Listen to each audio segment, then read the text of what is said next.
పాన భయం అంటే పాన భయం ఉన్నది. చేసిర్రు, మేము అడ్డం పోతే కూడా మమ్మల్ని కూడా కొట్టిర్రు.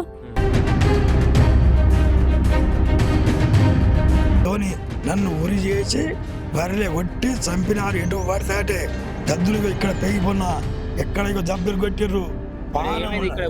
మొత్తం కొట్టిందే ఇక ఇది కొట్టిరు దెబ్బలు కొట్టి ఈ దెబ్బ మొత్తం కొట్టిర్రు. బర్రె ఘోరంగా ఇగో ఇటుగా మొత్తం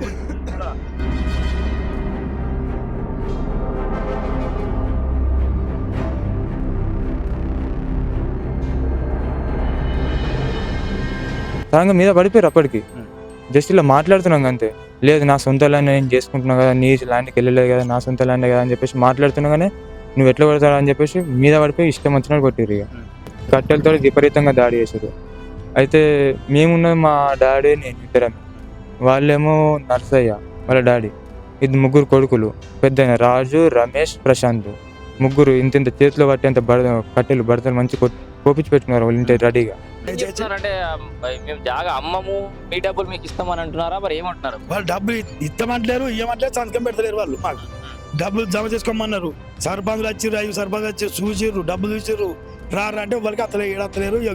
గుండె ఎత్తున్నారు.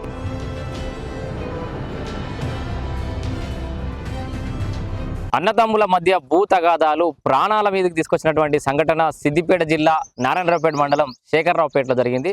సో మనకి సమాచారం తెలిసిన వెంటనే ఇక్కడ రావడం జరిగింది. శేఖర్రావుపేటలో నాంపల్లి భిక్షపతి అనే రైతుని వాళ్ళ సోదరుడి కుమారులు విపరీతంగా కట్టెలతోటి దాడి చేసినటువంటి సంఘటన అయితే ఈ 2-3 రోజుల క్రితం జరిగింది, వారం రోజుల క్రితం. సో పెద్ద ఎత్తున దాడికి పాల్పడ్డారు. ఆల్మోస్ట్ ప్రాణాలు దక్కించుకొని బయటపడ్డటువంటి పరిస్థితి అయితే మనకు అనిపిస్తుంది. చిన్నకోడూరు పోలీస్ స్టేషన్లో కేసు నమోదైంది. వాళ్ళు నిందితులు రిమాండ్ కూడా అయినట్టుగా తెలుస్తుంది. సో ఇక్కడ వాళ్ళ ఫాదర్, వాళ్ళ నాన్న, వాళ్ళ పెద్దలు సంపాదించినటువంటి ఆస్తి విషయంలో గొడవలు.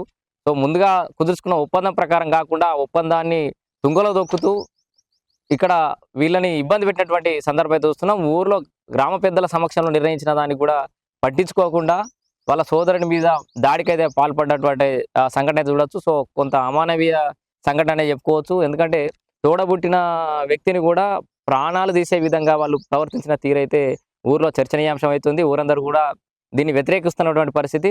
సో వాళ్ళని అడిగి మరిన్ని వివరాలు తెలుసుకునే ప్రయత్నం అయితే చేద్దాం. ఇది ఎఫ్ఐఆర్కి సంబంధించిన కాపీ ఇది.